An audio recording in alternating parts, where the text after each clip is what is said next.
Yan ang mga bato na aking ginawa kanina. Yan, nakikita nyo. Kamadang kamada talaga siya. Yan. Yan doon sa may baba ng kaunti. Pero kahit ganyan lang yan, ubusin niya rin talagang oras para lang ma-recraft mo dyan. Oh. Ito na siya, mga bato na to. Yan. Yan ang mga pinag-ipon kanina habang mahina ng tubig ngayon, malabas yung mga bato-bato. Yan. Ilalagay ko ulit dito sa aking recraft.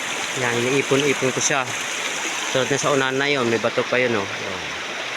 Tumpok na yun. Yung mga bato na iba na yun, ilalagay ko ulit yan dito sa may ilalim ng punong kawayan na ito, ng ugat na yan, ng punong kawayan yan, eh, oh. Yan. Yan. Diyan ko ilalagay siya ngayon para hindi na magtubag yung ilalim na yan. Kinukut-kut kasi yan, eh, oh. Yan. Hindi sana kinukut-kut yan ng tubig, ay kahit na natin lagyan yan. Dahil nga kinukut-kut, sayang naman yung kawayan mabuwal ulit. Lagyan natin ng mga batong ilalim para na magtibag.